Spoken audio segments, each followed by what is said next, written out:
Assalamualaikum warahmatullahi wabarakatuh.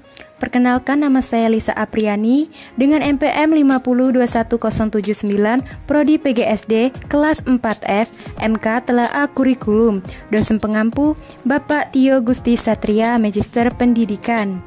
Baiklah, di sini saya akan menyampaikan beberapa poin materi. Langsung saja, yang pertama yaitu pengertian kurikulum. Secara etimologis, istilah kurikulum berasal dari bahasa Yunani kurir, yang artinya pelatih, dan kukure, yang berarti tempat berpacu. Istilah kurikulum berasal dari dunia olahraga, terutama dalam bidang atletik. Pada zaman Romawi kuno di Yunani dalam bahasa Prancis, istilah kurikulum berasal dari kata kurir yang berarti berlari. Kurikulum merupakan seperangkat atau suatu sistem rencana dan pengaturan mengenai bahan pembelajaran yang dapat dipedomani dalam aktivitas belajar mengajar. Pengertian kurikulum menurut para ahli. 1. Gresham 1978 menjelaskan kurikulum sebagai suatu perencanaan dalam memperoleh pengeluaran yang diharapkan dari suatu pembelajaran yang telah diajarkan.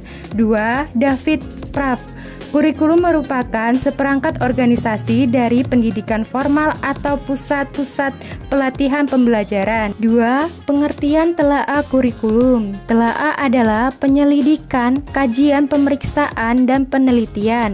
Kurikulum adalah rencana tertulis tentang kemampuan yang harus dimiliki berdasarkan standar nasional, materi yang perlu dipelajari, dan pengalaman belajar yang harus dijalani untuk mencapai kemampuan tersebut, dan evaluasi yang perlu dilakukan untuk menentukan tingkat pencapaian kemampuan peserta didik, serta seperangkat peraturan yang berkenan dengan pengalaman belajar peserta didik dalam mengembangkan potensi dirinya pada satuan pendidikan tertentu.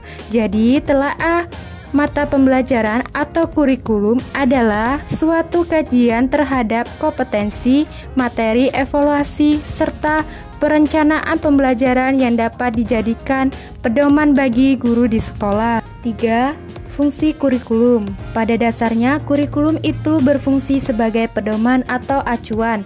Bagi guru, kurikulum itu berfungsi sebagai pedoman dalam melaksanakan proses pembelajaran. Bagi sekolah atau pengawas, berfungsi sebagai pedoman dalam melaksanakan supervisi atau pengawasan. Bagi orang tua, kurikulum itu berfungsi sebagai pedoman dalam membimbing anaknya belajar di rumah. Bagi masyarakat, kurikulum itu berfungsi sebagai pedoman untuk memberikan bantuan bagi terselenggaranya proses pendidikan di sekolah bagi siswa itu sendiri. Kurikulum berfungsi sebagai suatu pedoman belajar. 4. Dasar dan tujuan kurikulum. Asy-Syabani menetapkan 5 dasar pokok kurikulum pendidikan, yaitu dasar religi, falsafah, psikologis, sosiologis, dan organisatoris. Sebagai alat pendidikan, tentu kurikulum diciptakan bukan tanpa tujuan. Bahkan kurikulum muncul dan terus bergabung agar dapat mencapai tujuan pendidikan. Tujuan utama kurikulum adalah untuk mempersiapkan peserta didik agar dapat menjadi pribadi serta warga negara yang kreatif, inovatif, beriman, dan juga efektif ketika dia berada pada lingkungan masyarakat kelak. Selain itu, kurikulum juga bertujuan untuk mendidik dan membimbing peserta didik agar dapat berkontribusi secara positif dalam kehidupan masyarakat berbangsa dan bernegara. Dan yang terakhir, relevansinya. Relevansi kurikulum merupakan relnya pendidikan untuk membawa siswa dapat hidup sesuai dengan nilai-nilai yang ada di masyarakat, serta membekali siswa baik dalam pengetahuan, sikap maupun keterampilan sesuai dengan ketentuan dan harapan masyarakat. Oleh sebab itu, pengalaman-pengalaman belajar yang disusun dalam kurikulum harus relevan dengan kebutuhan masyarakat. Inilah yang dimaksud prinsip relevansi. Ada 2 macam, yaitu relevansi internal dan relevansi eksternal.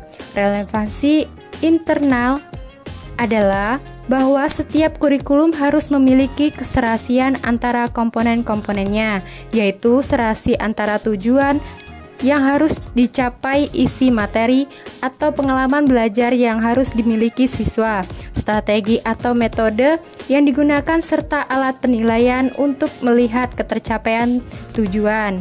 Relevansi eksternal, yaitu tujuan, isi dan proses belajar yang tercangkup dalam kurikulum itu sendiri. Sekian, terima kasih. Saya akhiri. Wabillahi taufiq wa hidayah. Wassalamualaikum warahmatullahi wabarakatuh.